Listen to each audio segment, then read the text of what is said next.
오늘은 성찬주일이기도 하지만 어린이 주일이기도 합니다. 주간 충현을 보시면 어린이 주일을 꽃주일이다 이렇게 표현을 하였는데, 이 땅의 어린이들이 다 믿음 가운데 서서 저들이 맞이할 다음 세대에는 믿음이 승리하는 세대가 열릴 수 있기를 주 안에서 소망하며 축복합니다. 지난주 통독 어떠셨습니까? 힘들지 않으셨습니까?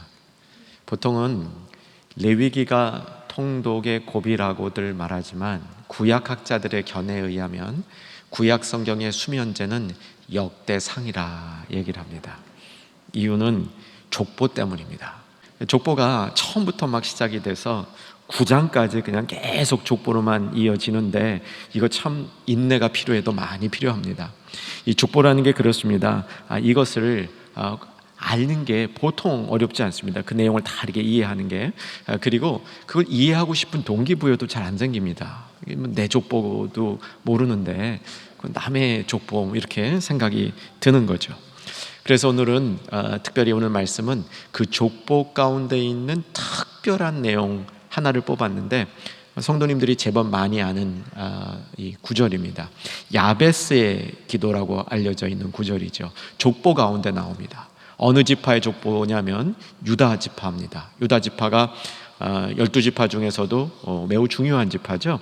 그래서 역대상의 족보를 보면 12지파 중에 유다 지파의 족보가 제일 먼저 나오고, 그 족보 중에 오늘 본문이 끼어져 있습니다. 오늘 본문 이 야베스의 기도 이제 들어보셨을 테인데, 한번 본문을 다시 보시기 바랍니다. 야베스는 그의 형제보다 귀중하라 그랬고 어머니가 그 이름을 지었다. 야베스의 뜻도 나옵니다. 내가 수고로이 낳았다, 이런 야베스의 이름의 뜻이고요. 그가 하나님께 기도를 합니다. 자, 기도의 첫 번째 내용이 뭐냐면 주께서 내게 복을 주시려거든. 이게 첫 번째 기도의 내용입니다. 자, 한번 그 부분 따라 하십시다. 주께서 내게 복을 주시려거든. 우리말 번역에는 마치 혹시 주시려면, 이런 이제 그 가정문 같은 표현이지만 실제적 내용은 주께서 나에게 복 주실 것을 강하게 희망합니다, 그런 기도의 요청입니다. 저는 이 야베스의 기도의 핵심은 바로 이 부분에 있다고 봅니다. 주님 나에게 복을 주시옵소서 구하는 겁니다. 근데 이 복이 천복입니다. 우리가 중요한 이 절기 때는 천복 받으십시다, 특별히 연초에 서로 축복 많이 하죠. 그 천복의 내용이 오늘 본문 가운데 야베스의 기도 가운데 나타난다는 사실을 꼭 숙지하시기 바랍니다. 이 천복을, 오늘 어린이 주일인데 우리 어린이들에게 한번 이 천복을 우리가 구해줬으면 하는 마음입니다. 여러분 자녀들에게, 또 여러분 자녀가 아닌 믿음의 자녀들에게 이 천복을, 주님 우리 자녀들에게 야베스의 기도에 나오는 복을 내려주시옵소서. 그 기도의 내용이 무엇인지, 천복의 내용은 조금 이따 보겠지만 우선 이 복이 천복이라는 사실을 확인하고 가야 합니다. 우리말 번역에 보면 그저 주께서 내게 복을 주시려거든 이렇게 번역해 나왔는데, 여러분 혹시 펜 있는 분들은 거기다 좀 삽입을 해도 좋겠습니다. 주께서 내게 진정으로 복을 주시려거든. 진정으로라는 말을 넣으셔도 좋고요. 주님이 내게 복의 복을 주시려거든, 이렇게 넣어도 좋아요. 근데 첫 번째 진정으로가 좋은 것 같습니다. 원문을 보면 진정으로라를 집어넣을 만한 충분한 이 이유가 있습니다. 그래서 강조되고 있는 거예요. 특별한 복이라는 겁니다. 특별한 복이라는 것은 참된 복, 진정으로 주께서 복을 주신다면 천복이에요. 천복. 이것은 천복의 내용이 이제 뒤에서 나오는데 미리 요약해드리면, 지역이 넓어지는데 근심이 없는 겁니다. 여러분, 지역이 넓어지면, 지경이 넓어지면, 삶의 영역이 넓어지면, 삶의 영향력이 많아지면 근심이 많아지게 되어 있습니다. 이건 세상의 원리예요. 가지 많은 나무에 바람 잘 날 없다. 교회도 덩치가 커지면 여러 가지 일들이 더 많아지는 거죠. 그런데 이 천복의 내용은 무엇이냐면, 나의 지경은 넓어지는데 근심을 면하게 해달라고, 근심이 없게 해달라고 기도하는 겁니다. 그런데 하나님이 그가 구하는 것을 뭐 하셨다? 허락하셨다. 이게 야베스의 기도의 특별한 면이라는 사실입니다. 여러분, 누군가를 진정으로 축복해 본 적이 있으십니까? 있으실 것 같은데, 마음을 다해서 진정으로 누군가를 축복해 본 경험이 있으십니까? 여러분, 이거 엄청나게 에너지 듭니다. 다른 사람을 축복하는데 그냥 입술로 축복하면 힘 하나도 안 들어요. 그런데 마음을 다해서 축복하면 힘이 엄청나게 듭니다. 기쁘죠. 그런데 힘은 엄청나게 듭니다. 사람이 매번 그렇게 하기가 어렵습니다. 그래서 야베스가 구하는 이 진정한 축복이 무엇인지를 알기 위해서는 보통 세상에서 이루어지고 있는 일반적인 축복에 관한, 이 세상적인 축복에 관한 걸 좀 정리하면 도움이 될 것 같습니다. 이 세상의 축복은 일시적인 것들을 구하죠. 천복은 일시적인 게 아닙니다. 세상은 재물을 구하고, 명성을 구하고, 건강을 구하고, 가정의 잘됨을 구하는 것이 보통 이 세상에서 바라는 축복이죠. 사람이 하는 축복을 분석해 보면 가장 유치한 단계가 아첨입니다. 축복하는 것 같은데 아첨하는 거예요. 실제로 그 안에 어떤 영혼이 잘 안 담긴 거죠. 칭찬하는 것도 일종의 축복이지만 그것은 그렇게 혼이 담은 축복과는 좀 다릅니다. 사람들도 혼이 담은 축복을 할 수 있습니다. 제가 사람이 하는 축복을 이렇게 좀 성경에서 찾다 보니까 저도 이번에 지금 제 마음에 와닿는, 그 전에 모르던 축복을 하나 봤는데 욥기에 나오는 축복입니다. 욥기 29장 11절 12절인데 자막으로 보겠습니다. 이런 축복은 참 인간의 축복이라도 훌륭한 축복인 것 같습니다. 같이 읽겠습니다. 귀가 들은즉 나를 축복하고 눈이 본즉 나를 증언하였나니. 여기서 쉬겠습니다. 자신이 많은 축복을 주변에서 받고 있습니다. 내 귀가 들은즉 사람들이 나를 축복하고, 내 눈이 본즉 다른 사람들이 나를 증언해 주는 겁니다. 참 이 행복한 삶이죠. 그런데 이런 축복을 받은 그 이유가 다음 절에 나옵니다. 12절 같이 읽겠습니다. 이는 부르짖는 빈민과 도와줄 자 없는 고아를 내가 건졌습니다. 그래서 그들이 축복해 주는 거예요. 힘든 자를 도와줬는데, 정말 나에게 되돌려 줄 것이 전혀 없는 사람들을 도와줬는데 그들이 나를 진심으로 축복해 주는 그 축복은 굉장히 수준 높은 축복이라는 겁니다.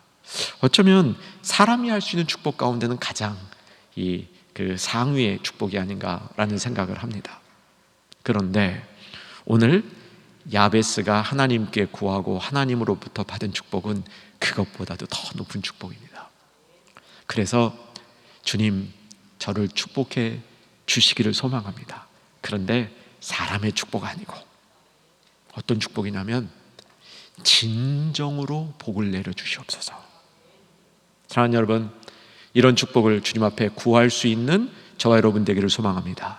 그리고 오늘 우리 자녀들에게 이런 야베스의 기도에 나오는 진정으로 주여 우리 자녀를 축복해 주시옵소서, 진정으로 축복해 주시옵소서, 세상에 잠시 있는 것에 대한 축복이 아니라, 사람의 축복이 아니라 하나님의 진정된 축복을 우리 자녀에게 허락해 주시옵소서. 이 시간 이 마음으로 서시기를 주의 이름으로 축원합니다. 자, 그럼 그 내용이 뭐냐? 야베스가 하나님 앞에 구했던 축복의 내용은 아까 말씀드린 대로 나의 지역이 넓어지는 겁니다. 나의 지역이 넓어지는데 그와 동시에 근심이 따라오지 아니하는 겁니다. 근심이 지나가는 것이죠. 이것이 야베스의 근심이 없게 되는 것이 야베스가 구했던 천복의 내용이었습니다. 자, 지역이 넓어지기를 기도하는 저와 여러분 되시기를 바랍니다. 재물이나 명성이나 인기나 건강이나 가정의 화목만을 구할 것이 아닙니다. 이것은 일시적인 것이죠. 더 깊게 우리가 구해야 될 것은 나의 지역을 넓히시고, 여기서 지역이라는 말을 문자적으로 보게 되면 관할구역이다 이렇게 볼 수 있고요, 경계선이라 이렇게 해석할 수도 있습니다. 관할구역이 맞는 것 같습니다. 사랑하는 여러분, 소명을 가지고 사는 사람들에게는요, 그 소명 때문에 하나님께서 그 소명을 이루기 위해서 관할구역을 허락하시는 줄로 믿으시기 바랍니다. 나에게 소명을 주실 때 그 소명을 이루는 구역은 내가 담당할 수 있는 구역이라는 사실이죠. 저희 자녀들이 처음 직장 가지고 나갈 때 이 아빠로서 이 자녀들을 어떻게 축복할까 생각하면서 이제 성경 안에 이런 축복이 참 필요하다는 사실을 깨달았습니다. 처음 직장 나가면 다 말단이잖아요. 처음부터 뭐 이렇게 뭐 고위직에 가는 사람 가끔 있지만 대개는 아니잖아요. 다 말단에서 시작하잖아요. 그렇죠? 이 말단에서 시작하는 자녀들에게 가만히 성경적인 원리를 보니까 그 자녀에게도요, 사장님 못지않은 관할 구역이 있어요. 맡겨진 임무는 자기가 감당하는 겁니다. 그게 관할 구역이에요. 나의 지역을 넓게 하여 주시옵소서. 요셉과 같은 인물이죠. 요셉은 감옥에 가서도, 보디발의 집에서 시종을 들면서도 그에게 맡겨진 관할 구역에서 충실했습니다. 그러니까 그의 지역이 점점 넓어지는 겁니다. 사랑하는 여러분, 나의 지역이 넓어지기를 주 앞에 구하시고 우리 자녀들을 위해서 이 일을 구하는 우리가 되기를 주 안에서 소망합니다. 그러려면 이쪽 말씀, 내 안에 그리스도가 존귀하게 돼야 됩니다. 이 존귀하게 된다는 게 확장된다는 말씀이었죠. 내 안에 그리스도의 영역이 확장되어질 때 나를 통하여 세상에 나의 지역이 확장될 뿐만 아니라 하나님의 지역이 확장되는 줄로 믿으시기 바랍니다. 이게 천국 일꾼이 하는 방법입니다. 내 안에 그리스도가 확장되어져서 그 힘이 나를 통하여 세상에 확장되어지는 하나님의 능력으로 나타나도록 나의 지역이 넓어지는 겁니다. 이것은 야베스의 탁월한 기도였습니다. 야베스가 정말 하나님의 통치와 성경의 원리를 알고 기도하고 있었던 탁월한 기도의 그 방법이었죠. 그런데 여러분, 이 지역이 넓어지면은요, 꼭 따라오는 게 있습니다. 지역이 넓어지면요, 고통이 따라옵니다. 지역이 넓어지면요, 여러 가지 이 일들이 따라오게 되어 있습니다. 제가 목회를 처음 했을 때 이제 LA에서 이민 목회를 처음 시작했는데 젊은 분들 중에도 사업 잘 되는 분들이 있더라고요. 와, 젊은 분들이 사업이 잘 되니까 이게 뭐 나이에 걸맞지 않은 엄청난 돈을 벌더라고요. 근데 결혼은 했지만 젊은 이 교회 집사였는데 처음에 사업을 막 시작하고 어려울 때 저한테 정말 기도 요청을 많이 했습니다. 목사님, 제가 절실합니다. 목사님 기도해 주세요. 이 사업이 잘 될 수 있도록 기도해 주세요. 사업이 잘 돼. 그 사업이 잘 되니까 어떤 현상이 일어나는지 아세요? 교회 안 나와. 그래서 저 전화했어요. 요즘 왜 교회에 안 나오지? 그랬더니 목사님, 제가 얼마나 바쁜지 아세요? 근데 제가 그 순간에 목회 경험이 좀 없어가지고 말을 툭 해버렸어. 그럼 이제 사업 망하게 기도한다 그랬어요. 근데 그거를 이렇게 듣고 계신 장로님이 목사님 그렇게까지 하시면 어떡합니까? 그러시는 거예요. 그래서 좀 내가 너무했다라는 생각은 들었는데 진짜 심정은 그런 거예요. 지역이 넓어지는데 그 지역이 넓어지면서 그게 계속 축복이 돼야지. 지역이 넓어지는데 그것 때문에 생기는 환난과 근심과 고통 때문에 영혼이 더 죽으면 그게 진짜 축복인가? 그게 진짜 행복인가? 우리가 생각해 봐야 됩니다. 야베스는 그 원리를 알고 있었던 거예요. 내 지역이 넓어지는 것만큼 내 지역이 넓어지는 그 안에 따라올 수 있는 근심과 고통이 없어지는 것이 없게 하시고, 나로 환난에서 벗어나 내게 근심이 없게 하소서라고 얘기한 거죠. 근심이 전혀 없을 수가 없는 거죠. 근데 근심이 있다가 빨리 없어지는 겁니다. 근심이 찾아오다 스쳐져 가는 겁니다.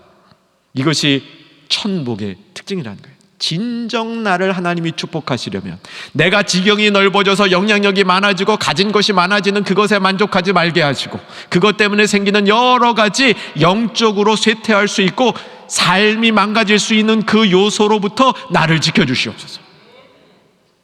이렇게 기도하는 기도가 진정으로 받는 축복의 요소라는 사실을 알아야 하는 것이죠. 그런데 이제 이 말씀에 대해서 야베스의 기도 가운데 이 배경이 있습니다. 이 배경이 뭐냐면 이제 역대기를 읽으시고 뒤따라오시는 에스라, 느헤미야를 쭉 읽어갔을 때 꼭 알아야 되는 이 배경인데, 이스라엘 백성이 바벨론의 포로로 끌려가잖아요. 열왕기 끝날 때 그렇게 됐잖아요. 바벨론의 포로로 끌려가서 이들은 포로 생활을 하면서 하나님께 이렇게 기도했죠. 하나님, 우리를 회복시켜 주시옵소서. 우리를 이 종살이에서 구해 주시옵소서. 정말 간절히 기도했죠. 우리도 그렇지 않습니까? 하나님, 나를 회복시켜 주시옵소서. 나에게 기회를 한 번 더 주시옵소서. 그래서 하나님이 그들에게 기회를 줬습니다. 바벨론 포로에서 돌아왔습니다. 대충 이 역대기가 쓰여진 것은 바벨론 포로로부터 돌아온 지 한 100년쯤 뒤라고들 학자들이 추정을 합니다. 그 한 100년 기간을 다 이렇게 커버하는 건데, 근데 이스라엘 백성들이 포로 전부 다 나아진 게 없어. 그전처럼 또 죄를 짓고 그전처럼 또 잘못을 하고 영적으로 나아진 게 없는 거예요. 그래서 참 이게 인간이 이런 계속 반복적으로 죄를 짓고 실패하고 원점으로 돌아가는 것 같은 이러한 낙심감에 빠져 있을 때 쓰여진 책입니다. 야베스의 기도는 그런 상황을 담고 있다는 사실이죠. 또 한 가지 뭘 담고 있냐면, 이런 문제로부터 이스라엘 백성들은 참 인생이 타고나게 고통 가운데 타고난 인생들이 있다. 여러분 자신의 인생을 잠깐 생각해 보십시오. 나는 타고나게 고통이 많은 인생입니다. 이렇게 자기 인생을 규정할 분 이 안에 꽤 계실 겁니다. 어떤 분들은 물론 나는 타고나기를 평안하게 타고났습니다. 다른 사람들 다 고생할 때 저는 고생이라는 걸 별로 안 하는 축복을 받았습니다. 감사하십시오. 그런데 혹 나는 다른 사람보다 고통이 많은 그런 모습으로 태어나기 자체를 그랬습니다. 뭐 흙수저라는 말, 아니면 너무나 몸이 약하게 태어났다거나, 아니면 다른 환경에 적응하기 어려운 여러 가지 모습으로 나의 이 삶의 틀 자체가 그렇게 규정되어 있는 분들이 있을 수 있습니다. 그것을 이기는 기도가 야베스의 기도이기도 하다는 사실입니다. 오늘 본문을 다시 보시면 이렇게 돼 있죠. 9절입니다. 야베스의 어머니가 야베스를 낳을 때 내가 수고로이 낳았다, 이렇게 기록이 돼 있죠. 수고로이, 이게 고통 가운데 낳았다 이런 뜻입니다. 고통 가운데 낳았다. 타고나기를 고통 가운데 태어났다는 겁니다. 인생에 큰 굴레가 있다는 겁니다. 그런데 결론이 어떻게 되냐면 내게 근심이 고통이 없게 하옵시고, 그 기도를 하나님께서 들어주셨다는 겁니다. 할렐루야. 그래서 야베스의 기도는 타고날 때 인간이 가지고 있는 그러한 고통까지도 이기는 축복을 구하는 기도였고, 그 축복을 하나님께서 허락해 주셨다. 이것이 야베스의 기도의 핵심적인 부분이 되는 것이죠. 사랑하는 여러분, 근심이 없을 수 없습니다. 고통이 없을 수 없습니다.